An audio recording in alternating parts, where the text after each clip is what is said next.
Саламатсыздарбы урматтуу телекөрүүчүлөр, сиздер менен кайрадан сөз тануу программасында амандашып турабыз. Бүгүнкү берүүдө адаттагыдай эле биз элдерден сурамжылоо жүргүзмөкчүбүз. Негизи Манас эпосу бул кыргыз элинин энциклопедиясы болуп эсептелинет. Мында көптөгөн көнөргөн сөздөр катылган.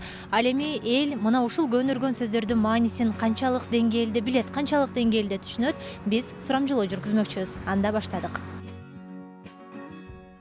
Саламатсыздарбы? Атыңыздар ким болот? Саламатсызбы, Гулиза. Гулиза. Студентсиңер, э? Ооба. Кайсы факультетте? Ушму переводческое дело. Жакшы. Көнөргөн сөздөр боюнча маалыматыңыздар барбы?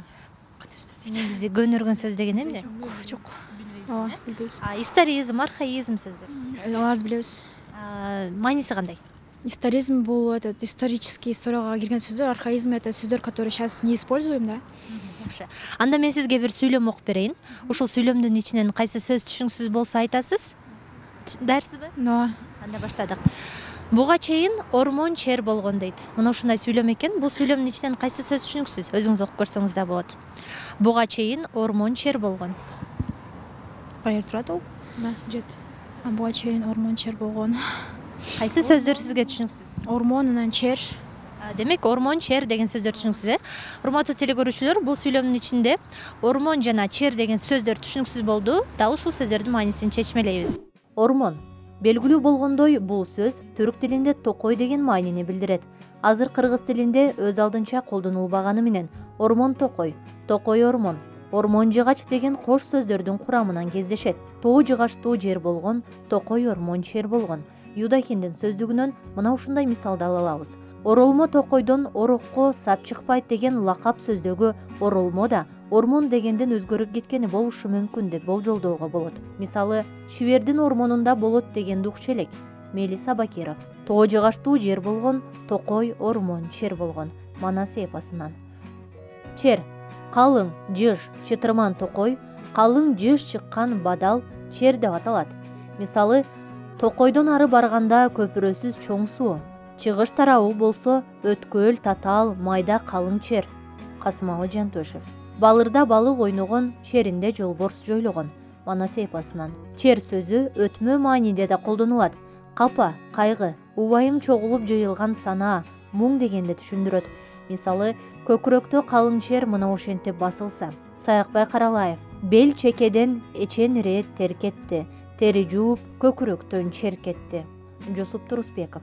Чер жазуу, же чер таратуу, капасын жазуу, бугун чыгарып көңүлүн ачуу, кумардан кануу дегенди түшүндүрөт. Мисалы, улардай сайрап отурсаң, уккандын чери тараган. Токтогул. Ал кент жакты көздөй бара жатат, дейт. Ушул сүйлөмдүн ичинен кайсы сөз түшүнүксүз? Өзүңөр да окуп көрсөңөр болот. Кент жакты. Кент деген сөз түшүнүксүз, э? Негизи эле көнөргөн сөздөр деген эмне билесизби? Жок, билбейсиз экен. Кент топоним сөз. Кент эпостогу Манас жолдоштору менен Салбырынга барганы деген окуяда Нуукер деген башчысы Кент калаанын жакшысы деп айтылат. Контекст боюнча Кент шаардын калаанын аты. Бирок перси тилдеринде шаарды калааны билгизген. Демек жогоруда көрсөтүлгөн эпостун саптарындагы Кент белгилүү бир шаардын энчилүү аты эмес.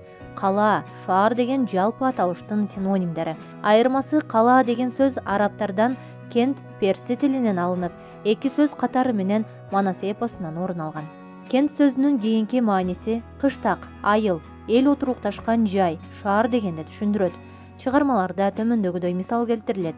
Эски коргон чалды бар, кент бузулган там болор. Кезиккенди кент кылган, алышканды мерт кылган. Сейтек. Манас эпосун окуасызбы? Ооба. Манас эпосунда көнөргөн сөздөр көп кезигет да. Мен сизге бир сүйлөм окуп берейин. Ушул сүйлөмдүн ичинен кайсы сөз түшүнүксүз болсо, бизге белгилеп айтасыз. Дайырсызбы? Анда бул жерде турган сүйлөм өзүңүз да окуп көрсөңүз болот. Үчөө талаша керденге жөнөштү дейт. Ушул сүйлөмдүн ичинен кайсы сөз сизге түшүнүксүз? Керденге. Керден деген сөз түшүнүксүз, э? Буга чейин такыр уккан эмессиз? Жок. Керден.